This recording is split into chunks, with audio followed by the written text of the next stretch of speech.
in detail.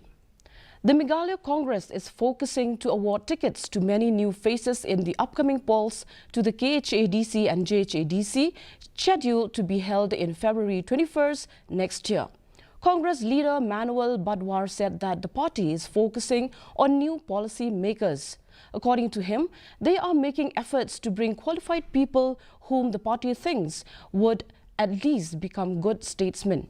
Stating that this is a very positive step, Badwar, who is contesting from the Limekra Malki constituency, said that winning or losing the election is secondary because electoral politics will anyway have to play its role.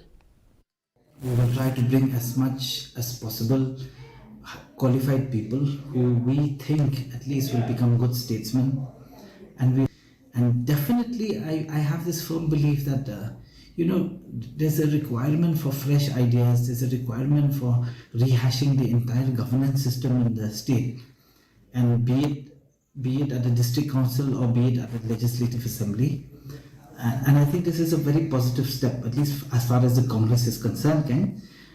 Win or lose, that's secondary, because electoral politics will anyway have to play its role, right?